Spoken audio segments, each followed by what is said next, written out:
Naam, ni matumaini yangu mubuheri wa afya. Karibuni kwa mara nyingine katika kipindi chetu cha Kiswahili, na kwa muda sasa tuangazie sehemu hii ya Kiswahili. Tumekuwa tumejikita zaidi katika sehemu ya somo la ubunifu, sanaa na michezo. Ila katika kipindi chetu cha leo kuna hii sehemu ambayo ningependa nikaweze kuiangazia, hasa katika gredi ya 8 na gredi ya 9, maana ni sehemu ambayo mara nyingi huwa inatahiniwa katika mitihani ya miigo ama mijarabu ambayo wanafunzi huwa wanafanya, na hii sehemu huwa inahangaisha wanafunzi zaidi, na ni sehemu ambayo inaangazia tamthilia. Na kipengele cha leo ambacho ningependa tukaweze kuangazia na ni hiki kipengele cha sifa za tamthilia. Na katika kipindi chetu ambacho pia nitatengeneza muda tukaweze kuangazia, pia tutaangazia kuhusu umuhimu wa maelekezo katika kazi ya fasihi andishi tunapoangazia kitabu cha kitamthilia. Kwa hivyo leo hii wacha nikaweze kujikita tukaweze kujadiliana kuhusu sifa za tamthilia, na kipindi kijajo, kipindi ambacho kitafuatia, tutaangazia sehemu hiyo ya umuhimu wa maelekezo katika kazi ya tamthilia.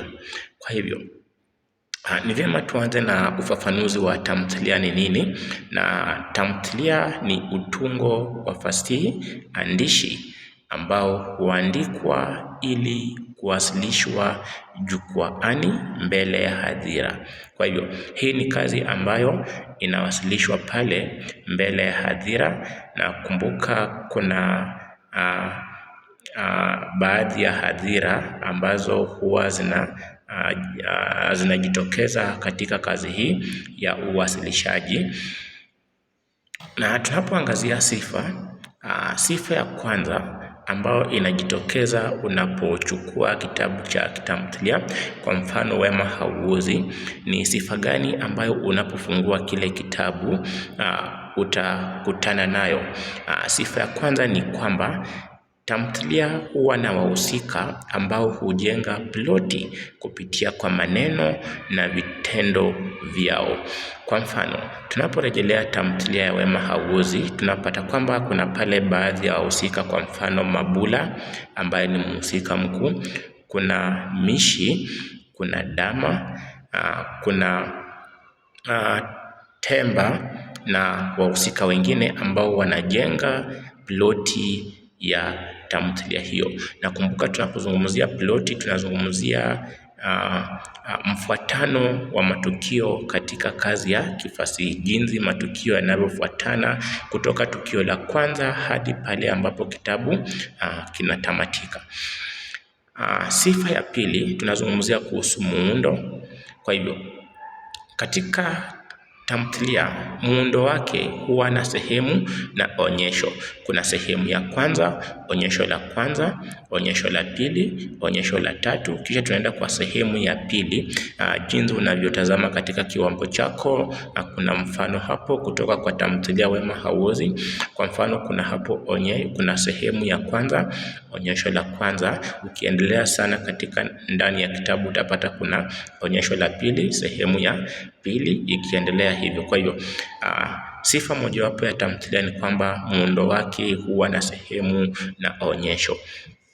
Tatu, tunapata kwamba majina ya wahusika huandikwa upande wa kushoto yakifuatwa na alama za nukta pacha. Hii ni sifa ambayo inaonekana wazi jinsi unavyoona kwenye kiwambo chako. Angalia sehemu ambayo kuna majina ya wahusika ni upande wa kushoto wa mkono wako, kisha yanafuatwa na nukta pacha, kisha kuna yale maneno ambayo yanasemwa na wahusika lengwa. 4, tunapata kwamba tamthilia huwa na maelekezo ya jukwani.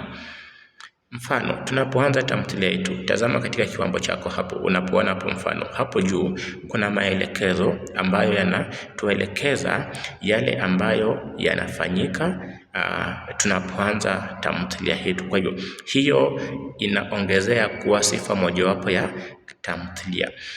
Kisha pia 5, tamthilia hutumia lugha ya maigizo ambayo huwa lugha pevu.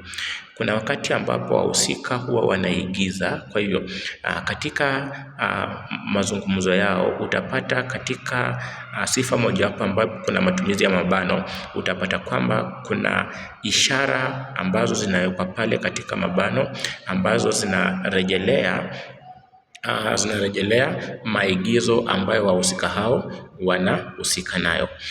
Pia kuna sifa ambayo tamthilia huwa na maudhui, mandhari, dhamira, mbinu za lugha pamoja na sifa za wahusika, na huu ndio uti wa tamthilia. Maana maswali mengi huwa yanajikita katika sifa hii ya maudhui, sifa hii ya mandhari, sifa hii ya dhamira, sifa hii ya mbinu za lugha pamoja na sifa za wahusika. Maswali mengi huwa yanajikita hapo. Kwa hivyo wanafunzi lazima wafahamu kwamba wanapojibu haya maswali pia ni sifa mojawapo ya tamthilia.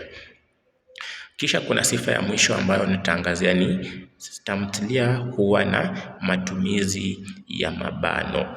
Matumizi ya mabano, na tunapoangalia katika kiwambo chetu tunaona pale mfano baadhi ya maneno ambayo yamewekwa kwenye mabano. Hata maelekezo yetu kuna mabano ambayo yametumika katika maelekezo yetu. Kwa hivyo hizi ni baadhi ya sifa ambazo zinaifanya tamthilia kuwa tamthilia. Je, sifa zako ni zipi? Hizi ndizo sifa za tamthilia. Na kumbuka, mwanafunzi anapoulizwa akaweze kutoa sifa kutokana na kifungu ambacho amepewa kwenye karatasi. Kwa mfano, tunaposema tamthilia huwa na wahusika ambao hujenga ploti kupitia kwa maneno na vitendo vyao. Kwa mfano, kuna Mabula, kuna Mishi, kuna Dama. Hapo mwanafunzi atapata alama bila pingamizi, maana ametoa mfano wa wahusika ambao wametajwa katika kile kifungu ambacho amepewa pale. Kwa hivyo usije ukaandika tu tamthilia huwa na wahusika ambao hujenga ploti kupitia kwa maneno yao na uache hivyo. Kisha unapozungumzia kuhusu huwa na matumizi ya mabano, dondoa kutoka kwa kifungu ambacho umepewa sehemu ambayo mabano yametumika na upatiane kama mfano.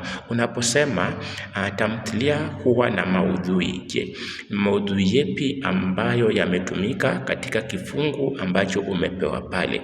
Yatolee kama mfano na jibu lako litakuwa limekamilika na utapata alama bila pingamizi lolote lile.